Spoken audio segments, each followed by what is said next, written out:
Welcome to the AI Chat Podcast. I'm your host, Jaden Schaefer. Every day, I bring you breaking AI news, diving into the implications it has in your life and business. If you're interested in sponsoring the podcast and getting your company in front of thousands of AI enthusiasts every day, there's an email in the description. Finally, make sure you are on the waitlist for the AI Box platform, a tool we are building to allow you to automate virtually any task with AI tools. Find it at aibox.ai.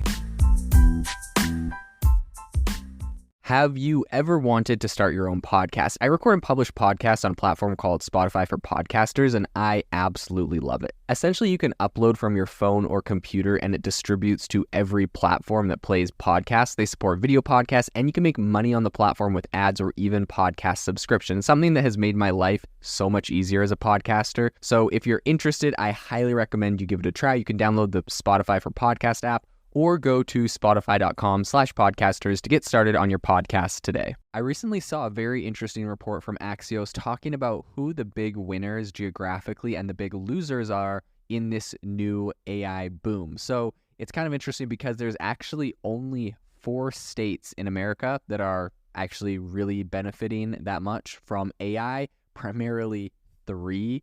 And the rest are virtually non-existent in this space. So today on the podcast, we're going to be talking about who the big winners and losers are, how we see this transforming and what people need to do and states in order to make the difference. So I think the latest tech boom is super concentrated. This whole AI boom that we're seeing, around 60% of the generative AI job postings are actually located in just 15 different metro areas, you could call them.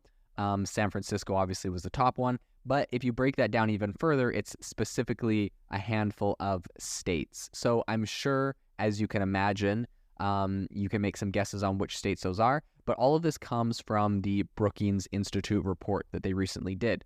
So generative AI, of course, may produce winner takes most kind of economic outcomes per the authors of the Brookings report that they've recently released. And I think what's interesting here is unless, the government makes some sort of big move, I don't really see this changing very much. So as you may have guessed, the top states or the top state was California with 35 different AI startups there. New York had 4, Texas had 2, Massachusetts had 1. There was 1 company operating fully remotely. And when we're looking at these companies specifically, these are the 41 U.S. members of the Forbes AI 50 list, which is kind of a showcase of some of the promising AI companies.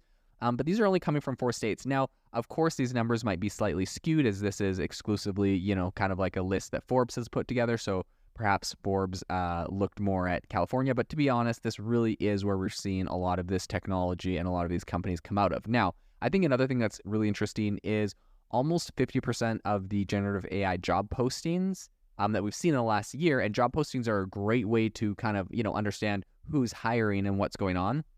But those have all been in San Francisco. So, and I think in addition to that, I think it was a couple cities. It was San Francisco, San Jose, New York, Los Angeles, Boston, and Seattle. And that, I think, really extends previous trends in AI jobs and research and development. So this is definitely a trend that we're seeing more broadly.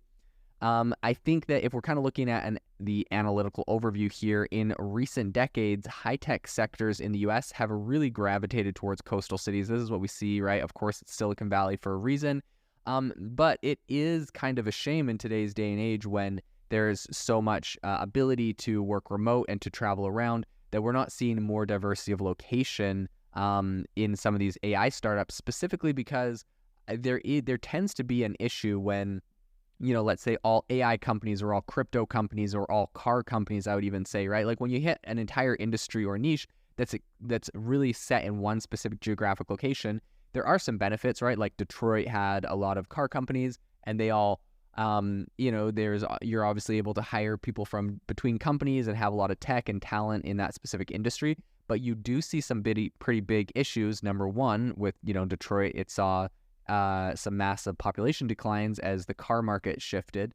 And in addition to, economic impacts like that would affect an entire sector, I think it's just you don't really want to have one specific bubble right? You don't want to have just the California bubble that is the lens that we always see AI through, right? You want to get a broad and diverse approach and perspective from people all around, perhaps the United States, but also all around the world. We really would like to see people from all over the world creating powerful, impressive AI companies and all over the country. And I think a more broad and diversified approach is going to give us AIs and projects that more accurately reflect what consumers actually want. I think what's really notable here is that none of the top 50 AI startups are located in the Rust Belt region, the Midwest, or the South.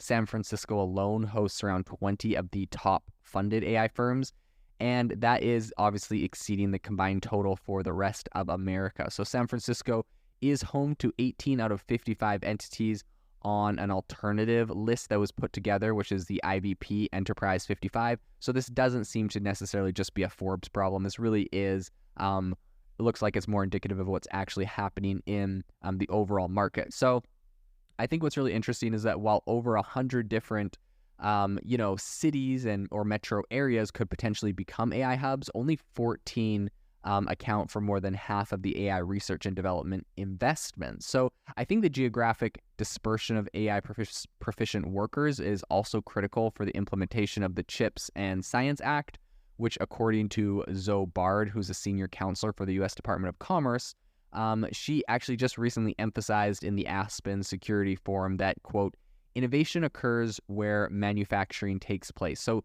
shortly after her remarks, TSMC, Taiwan Semiconductor Company, which is the leading semiconductor manufacturer globally, announced a delay in the launch of their Arizona facility due to skilled labor shortages. Now, I personally can give you a little bit of background on this because I actually live in Arizona, and I know that when this big announcement happened that TSMC was going to come to Arizona, we're going to build some chip fabs and all that kind of stuff. People are really excited. I think Arizona and Phoenix in particular are an area that are really ripe. There's a lot of accelerators and startup kind of ecosystems that are getting kicked off the ground.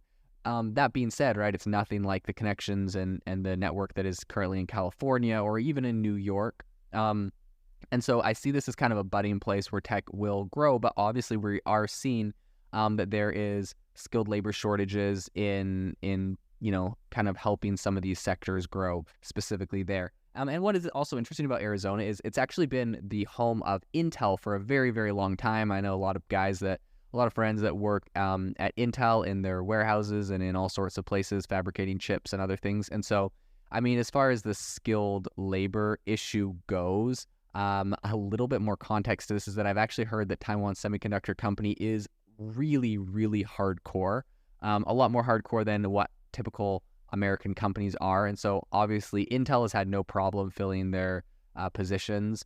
But I think, for example, Taiwan Semiconductor, one of their requirements is that you have to go to Taiwan and work in one of their factories there for, I'm not sure how long, but it's perhaps a month or 2 months or something like that. And so I think for a lot of people leaving their family for a month or 2 months to go to Taiwan, which is kind of a more, geopolitically sketchy place at the moment with China making threats to, take them out. I just don't, I see that as maybe being a broader reason more than just, skill labor shortages. There's labor shortages everywhere, but that Taiwan Semiconductor Company has some pretty steep asks when it comes to what they're actually asking people to do. So I do think that there is the ability for them to scale up in Arizona if they just acted more like Intel or another American company, perhaps. And I think that there is the ability for, this isn't just an Arizona issue. I think around the nation, around America or any other country, there is always the ability to train people. And I think that we need to focus a little bit more on that because AI really should be something that is spread out more globally and would have a bigger and more powerful impact if that was the case. So I think the report that we were referencing earlier, and their authors are Mark Muro, Julian Jacobs, Sifan Lui, and they essentially proposed a more widely distributed increase in public sector AI research and computing access to diversify AI benefits beyond just, some of these coastal cities. This is something I actually personally totally agree with. The federal non-defense AI research expenditure stagnated at around $1.7 billion back in 2022. So that is something that also could be looked at. And I think an additional note on this is that generative AI deployment is really in its nascent stages, and its broader implementation and adoption across industries are expected to distribute at least some of the economic advantages, right? So even if we don't have all the AI companies all over, even if they were, let's just say, all in San Francisco, for example, because every company that is implementing AI should see benefits from that, we should see like that sort of distribution of the benefits of AI. But I think it'd still be good to see some of these foundational models and some of these bigger tech-funded companies moving out, like looking around and going to some other places. A national Artificial Intelligence Research Institute initiative is currently active in 19 different cities. And the idea is to kind of help foster AI expertise.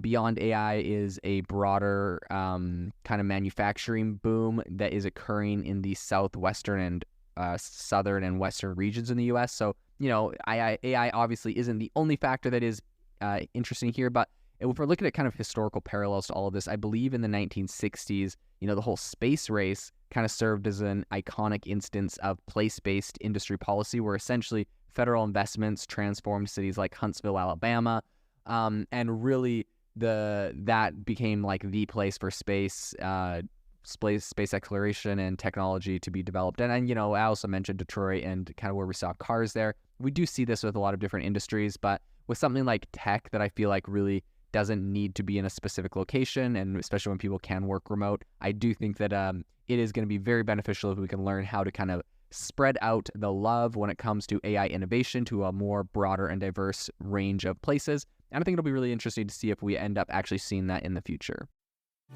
This episode is brought to you by Shopify.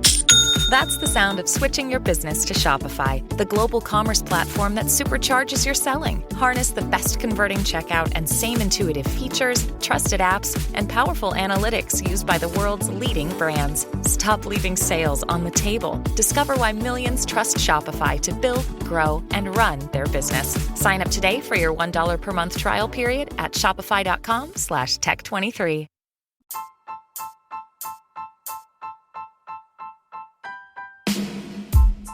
Thank you for listening to the AI Chat podcast. If you enjoyed this podcast, I'd appreciate it if you rate us wherever you listen to your podcast. And if you're looking for an innovative group of AI enthusiasts, make sure to check out our Discord channel and Facebook community. It's obviously a lot more interactive than a podcast where we can share software, tools, and prompts we're using in AI every day. I'll leave a link for those in the description below.